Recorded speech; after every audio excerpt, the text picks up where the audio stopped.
A new Sykes-Picot, different players, how Israel, Turkey, and the old guards are redrawing the Middle East map.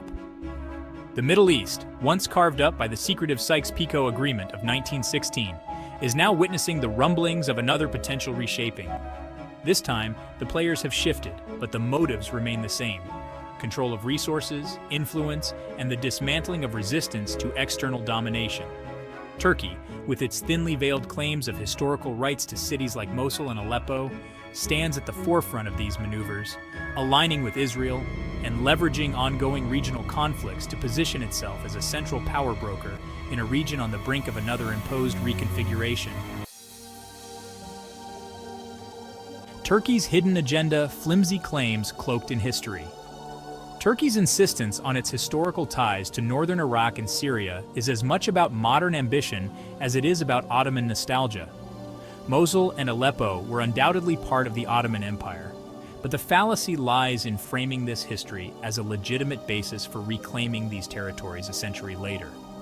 These historical rights are selectively invoked to mask Turkey's real motivations: controlling strategic resources, countering Kurdish autonomy, and expanding its regional dominance. First, Mosul's economic magnetism.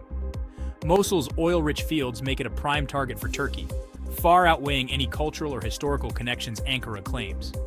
Turkey's rhetoric of shared heritage conveniently ignores the sovereignty of Iraq and the region's demographic diversity.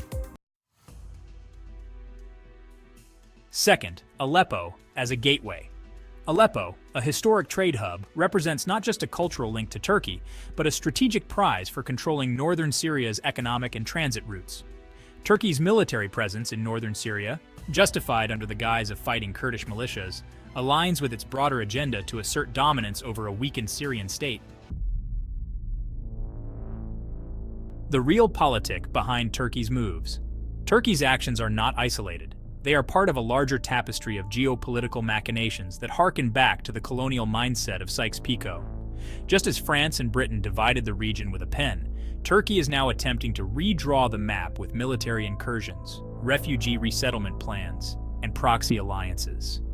These actions are neither benevolent nor altruistic. They serve Turkey's ambition to be a regional hegemon. Exploiting conflict. The chaos of the Syrian civil war and the fragmentation of Iraq after the US invasion have created a power vacuum that Turkey is eager to fill. By presenting itself as a stabilizing force, Turkey garners international legitimacy while pursuing its expansionist aims. Neo-Ottoman ambitions. Under President Erdogan, Turkey has embraced a neo-Ottoman narrative, framing its actions as a continuation of its historical stewardship of the region. This narrative serves to rally domestic support while masking the opportunistic exploitation of regional instability. A strategic alignment: Turkey, Israel, and the old guards. The alignment between Turkey and Israel, two regional powers with ostensibly divergent histories, underscores the pragmatic alliances being formed to reshape the Middle East. Israel's strategic interest lies in neutralizing resistance movements and ensuring its dominance, and gaining more territory, while Turkey's aims focus on territorial expansion and resource control. Together, they represent a new axis of influence, quietly supported by the old guards of global power, the United States and European powers, keen to maintain their strategic foothold. Fragmentation as a strategy. By weakening central states like Syria and Iraq, these players ensure that no single actor can challenge their dominance. The support for armed groups, the redrawing of ethnic boundaries, and the economic exploitation of fractured states echo the colonial strategies of the early 20th century. The return of Sykes-Picot logic.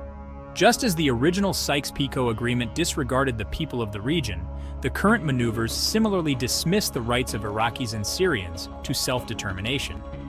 Turkey's refugee resettlement plans in northern Syria, for example, are thinly veiled attempts at demographic engineering, altering the ethnic balance to serve Ankara's long-term interests. Meanwhile, the focus on Kurdish militias is less about security and more about undermining the possibility of Kurdish statehood, which would challenge Turkey's regional ambitions. Reflection: what lies ahead? The specter of a new Sykes-Picot raises urgent questions. Are the current conflicts in the Middle East merely pretext for another colonial-style division of the region? Is Turkey's involvement driven by genuine security concerns? Or is it leveraging instability to seize resources and expand its influence? And most importantly, how will the people of the region resist this new wave of exploitation and imposed borders? Turkey's flimsy historical claims and strategic alignment with powerful actors like Israel suggest that this is not a question of if, but how the map will be redrawn. Whether through military campaigns, economic agreements, or covert deals, the region is once again at risk of being shaped not by its people, but by external powers with little regard for its complex and diverse fabric.